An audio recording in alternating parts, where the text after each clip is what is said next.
What if the one food sitting in your refrigerator right now, a food that costs less than $1, that has been part of human breakfast for thousands of years, is either quietly helping you manage your blood sugar or silently making things worse?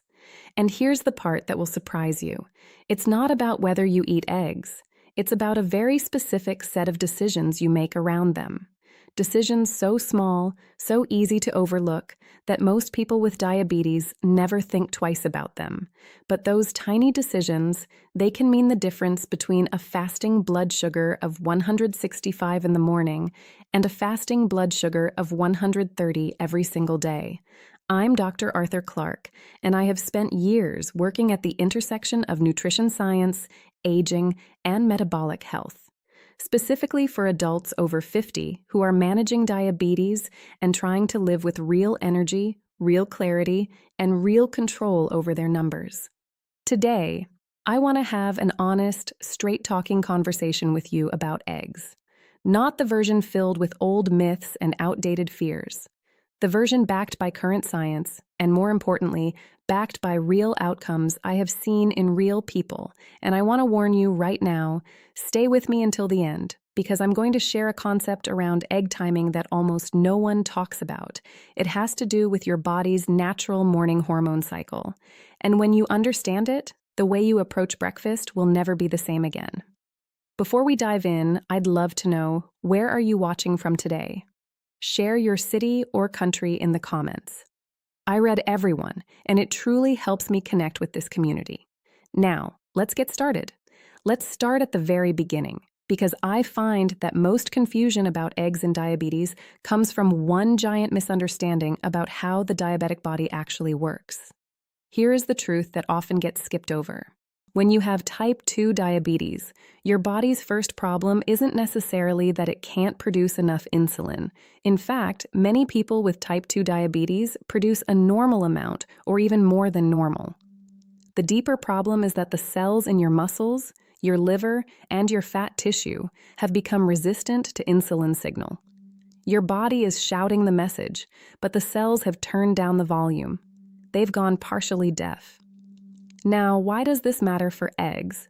Because what you eat for breakfast, specifically how much protein you pair with carbohydrates, has a direct and measurable effect on how sensitive your cells remain to insulin throughout the rest of the day.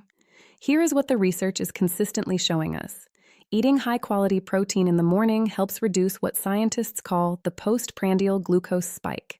That's the sharp rise in blood sugar that happens after a meal. Protein does this in two powerful ways. First, it slows gastric emptying. That means food leaves your stomach more slowly, and sugar enters your blood more gradually, like a slow, controlled drip rather than a sudden flood. Second, certain amino acids in protein, particularly leucine, which eggs are rich in, actually stimulate the pancreas to release insulin in a more timely and proportionate way. In other words, protein helps your insulin response become more precise rather than chaotic. 2 large eggs contain approximately 12 to 13 grams of complete, high-quality protein. Complete means it contains all 9 essential amino acids your body cannot manufacture on its own. And here's what makes eggs especially remarkable. Their glycemic index is essentially 0. They do not raise blood sugar by themselves, not by a single point. But and this is important, that 0 only stays at 0 if you handle them correctly. The moment you start frying them in butter, stacking them on white toast, or pairing them with sweetened juice, that protective power begins to erode. Not because the egg changed, because what surrounds it changed. Now let me address the elephant in the room, cholesterol. Because I know what some of you are thinking. You were told, probably by a doctor, maybe 10 or 15 years ago, that eggs raise your cholesterol and are dangerous for your heart. And if you're living with diabetes, which already increases cardiovascular risk, you took that advice seriously. You gave up eggs. You switched to oatmeal and fruit. You thought you were making the safer choice. Here is what the science now tells us. And I want you to hear this clearly. For the vast majority of healthy adults, including most people with type 2 diabetes, dietary cholesterol, the cholesterol you eat in foods like eggs, has a minimal effect on your blood cholesterol levels. The bigger drivers of harmful LDL cholesterol are refined carbohydrates, added sugars, and trans fats, not eggs. In fact, research published in the American Journal of Clinical Nutrition found that whole egg consumption improved what scientists call cholesterol efflux capacity. That is, the ability of your HDL, your good cholesterol, to actually remove harmful cholesterol from your artery walls and carry it out of your body. And a 2025 randomized controlled trial from the same journal found that when 2 eggs per day were eaten as part of a diet low in saturated fat, LDL cholesterol actually decreased compared to a high saturated fat diet without eggs. What that tells us is something very important. The problem was never the egg sitting in your refrigerator. The problem was what we were cooking it in and what we were eating alongside it. What does that mean in plain English? The egg you gave up might have been your friend all along. Before we begin, take a second and tell me your name and where you're tuning in from. I go through the comments and I genuinely want to know who I'm speaking to and supporting here. I want to tell you about a patient. I'll call Mary because her story illustrates this so perfectly. Mary came to me at 71 years old. She'd been managing type 2 diabetes for nearly a decade. She was sharp, disciplined, and deeply committed to doing everything right. But her A1C had been sitting stubbornly at 8.0% for 2 years, and her fasting blood sugar rarely dipped below 158 in the mornings despite her medications. When I asked her to walk me through her daily routine, she described it with a kind of quiet pride. She woke up at 6:30, took her medication, and made herself what she called a heart-healthy breakfast. Steel-cut oatmeal with a tablespoon of honey and half a cup of blueberries. A glass of cranberry juice she'd bought from the health food store because it said no added sugar on the label. Sometimes a small whole wheat muffin that she baked herself. Now Mary had done her homework. She genuinely believed this was a responsible, diabetes-friendly breakfast. And I had to tread very carefully here because I did not want to dismiss the genuine effort she had put in. I asked her to do something for me. I asked her to use her glucometer to check her blood sugar at exactly 45 minutes after breakfast, then again at 90 minutes. She came back the following week with her log at 45 minutes, 214. At 90 minutes, 198. Every single morning that breakfast was launching her blood sugar past 200. The oatmeal, even the steel-cut variety, was breaking down into glucose quickly in the absence of protein. The honey was adding pure, simple sugar. The no-added sugar cranberry juice still contained 24 grams of naturally occurring sugar per cup, with zero fiber to slow it down. And the whole wheat muffin, despite its wholesome reputation, was delivering another rapid carbohydrate load. Her body was working overtime every morning before 8 a.m. Here's what I proposed.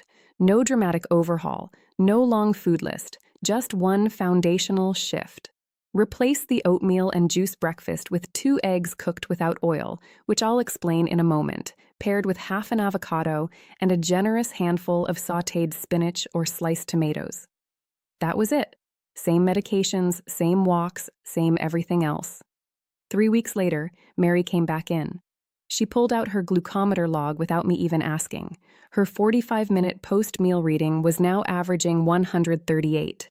Her 90-minute reading was averaging 124. She looked at me across the desk and said, "Dr. Arthur, I feel like someone finally turned on a light in a room I've been trying to navigate in the dark for 10 years." After 4 months, her fasting blood sugar had dropped to an average of 131.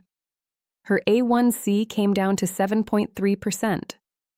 Her total cholesterol actually improved, and she told me she had more energy after breakfast now than she'd had in years because she wasn't riding that blood sugar roller coaster every morning, crashing hard by 10:30 and desperately hunting for a snack. That is the power we are talking about, and the solution was always in her refrigerator. All right, now we get into the part I know you've been waiting for. The practical how, because here's something I tell every patient.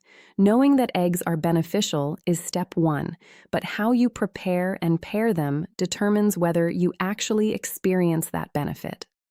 Let me go through this methodically. First, how to cook them. The gold standard for blood sugar management is eggs cooked without added fat. I know that sounds counterintuitive because we've always associated eggs with butter or oil in the pan. But here's the thing. Egg yolks already contain their own natural fat. In a nonstick pan over medium heat, 2 beaten eggs will cook beautifully in about 2 to 3 minutes with 0 added oil. The result is creamy, soft scrambled eggs with nothing to complicate the metabolic picture. Boiled eggs are equally excellent, and I actually recommend them for people who want convenience. You can hard boil a batch of 6 on Sunday night. They keep perfectly in the refrigerator for 5 to 7 days. Peel 1 or 2 in the morning. Pair them with your vegetables and avocado, and your entire breakfast takes 4 minutes. No excuses, no shortcuts that compromise your health. Poached eggs are wonderful too, though they require a bit more practice. No oil whatsoever, just water with a small splash of vinegar to help the white hold together. If you enjoy a poached egg, this is a fantastic option. What you want to avoid is frying eggs, and even a small amount of oil or butter at high heat. Some of you might be thinking, but I use olive oil. Isn't that healthy? And olive oil is genuinely a wonderful food, but here's a nuance. Olive oil's benefits are greatest when consumed cold or at low temperatures. When you heat it to the temperatures needed for frying, you're diminishing those benefits and adding a significant caloric and fat load that, in the context of diabetes, can temporarily worsen insulin resistance at the cellular level. Save your olive oil for salads and drizzling on vegetables. Second, what to pair them with. This is where the real magic happens, or where people unknowingly undo all the good the egg was doing. Avocado is the single best companion for eggs in a diabetes-conscious breakfast. The monounsaturated fats in avocado, the same healthy fats in olive oil, slow digestion, and reduce the glycemic impact of anything else you're eating. They also support heart health, which matters enormously for people with diabetes. Half a ripe avocado alongside 2 eggs is a combination that is filling, nutritious, and genuinely stabilizing to blood sugar. Spinach is your next best friend, and I want to give you a specific reason. Spinach is one of the richest dietary sources of magnesium. Studies have consistently found that people with type 2 diabetes tend to have lower magnesium levels than people without diabetes. And low magnesium is directly associated with poor insulin sensitivity. Eating spinach regularly, especially with a protein-rich meal, is one of the simplest ways to address that gap. Tomatoes, bell peppers, onions, mushrooms, all excellent additions. They are low in carbohydrates, high in fiber, and they increase the volume and nutrition of your meal without pushing your blood sugar up. What you want to avoid pairing with your eggs, white bread, flour tortillas, sweet biscuits, hash browns, sugary ketchup, orange juice, and processed deli meats like bacon or sausage. These pairings are so common at breakfast that many people don't even think of them as choices. They just feel like what goes with eggs. But every one of those additions either spikes blood sugar directly or adds inflammation-promoting saturated fat and sodium that works against you. If you're still here with me and finding this helpful, take a moment to type 2 in the comments. It lets me know you're watching and getting value from this. Third, the one change that makes the biggest difference but nobody talks about. I promised you earlier that I'd share something about egg timing and your body's morning hormone cycle. Here it is. There's a phenomenon called the dawn phenomenon, and if you monitor your blood sugar, there's a chance you've noticed it without knowing what it was called. It works like this. In the hours just before you wake up, your body releases a wave of hormones, cortisol, glucagon, growth hormone, as part of its natural preparation to get you out of bed and functioning. One of the effects of these hormones is that your liver starts releasing stored glucose into your bloodstream, raising your blood sugar even before you've eaten a single thing. For people without diabetes, the body simply produces a little more insulin and handles it quietly. For people with type 2 diabetes, that early morning glucose release can push fasting blood sugars significantly higher than it was at midnight. Now, here's the critical connection to eggs. What you eat for breakfast either amplifies or dampens this morning cortisol glucose cycle for the rest of the day. A high-carbohydrate breakfast essentially layers another glucose load on top of the one your liver already delivered. A high-protein breakfast, eggs being the star, sends a calming signal to your metabolic system. It feeds your muscles without triggering additional insulin surges, and it dampens the inflammatory response that cortisol can trigger. The practical implication: eat your eggs within 30 to 60 minutes of waking up. Don't let that morning cortisol window run unchecked. Give your body protein early, and your blood sugar curve for the rest of the day will be measurably flatter. If this is helping you understand your body in a new way, make sure you subscribe and join us. I share simple, science-backed habits like this every week to help you stay in control of your health. I want to tell you about a gentleman named Robert, 66 years old, a retired school principal who came to me with what he called stubborn morning numbers. His fasting blood sugar was consistently between 145 and 165, despite reasonably good daytime control. Robert was already eating eggs for breakfast. Good for him. But his dinner every night was a heavy carbohydrate meal. Rice or pasta or bread with whatever protein his wife cooked. And around 9 p.m., he'd often have a small bowl of cereal because he was slightly hungry before bed. I introduced him to what I call the evening egg strategy, and I want to share it with you because it addresses exactly that fasting number. When you eat a significant carbohydrate load in the evening, your liver has an abundance of glucose to work with overnight. And it tends to over-release stored glucose in the early morning hours. But when you replace that evening carbohydrate load with a protein-centered meal, particularly eggs, your liver's overnight behavior changes. It has less glucose to work with, so its early morning release is more measured and controlled. I asked Robert to try this 3 nights a week.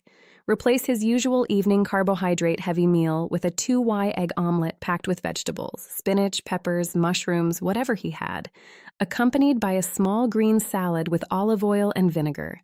No bread, no rice, just eggs and vegetables. 3 nights per week. That was all. After 3 weeks, his average fasting blood sugar had dropped from 158 to 137. He was stunned. His primary care physician at his next appointment looked at his home glucose log and asked what medication he changed. Robert told him, "I started eating eggs for dinner 3 times a week."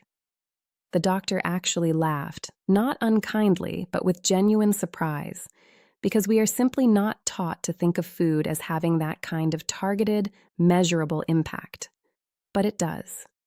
Now, an important point I want to make clearly because I take this seriously.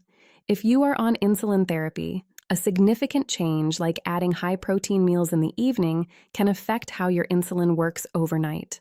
Please, before you make dietary changes this significant, have a conversation with your doctor or your endocrinologist. Tell them what you're planning. Ask them if any dose adjustments might be needed. Good communication with your healthcare team is not optional. It is part of the strategy. Let me quickly pull together the most common mistakes I see people with diabetes make around eggs, because avoiding these alone will move the needle on your numbers. Mistake 1, cooking in oil or butter. The egg has its own fat. Cook it dry in a nonstick pan or boil it. Simple. Mistake 2, pairing with refined carbohydrates. White toast, corn tortillas, biscuits. These undo the protein benefit almost immediately.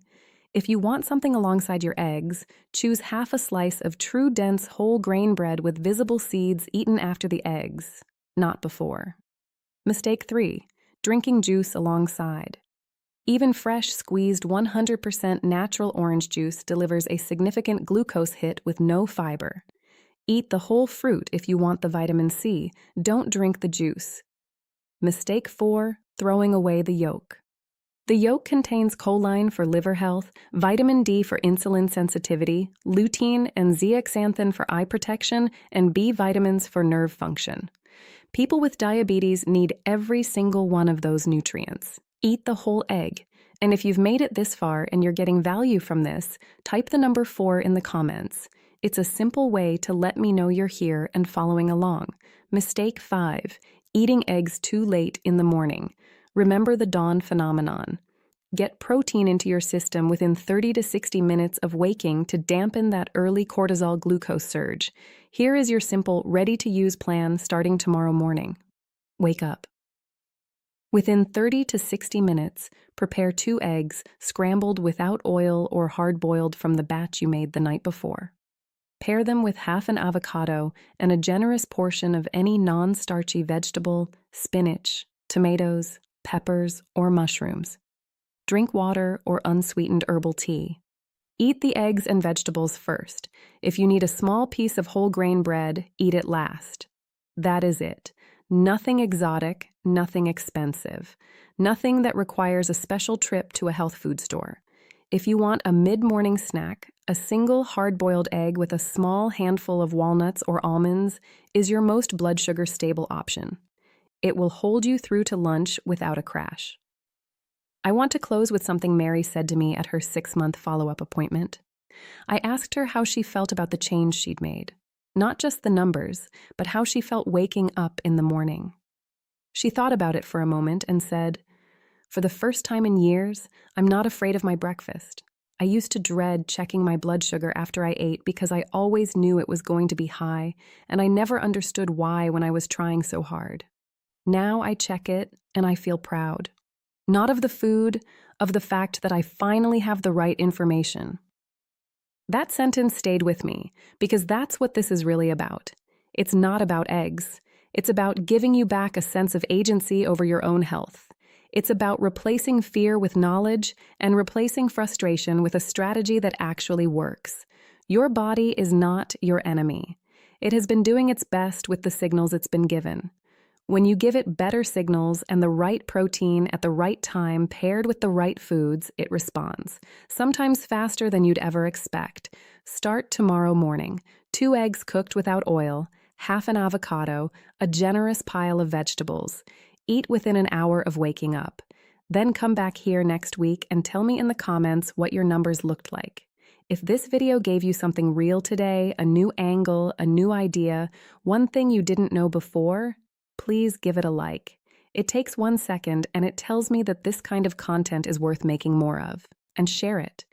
If you know someone, a spouse, a sibling, a friend, who is struggling with their blood sugar and feels like they've tried everything, please send them this video because sometimes all it takes is one piece of information arriving at the right moment to change everything. This video is for educational and formational purposes only. It is not intended as medical advice and does not replace the guidance of your personal physician or healthcare team. Always consult your doctor before making changes to your diet, especially if you are taking medication for diabetes or any other condition. I'll see you in the next one. Take care of yourselves. You deserve it.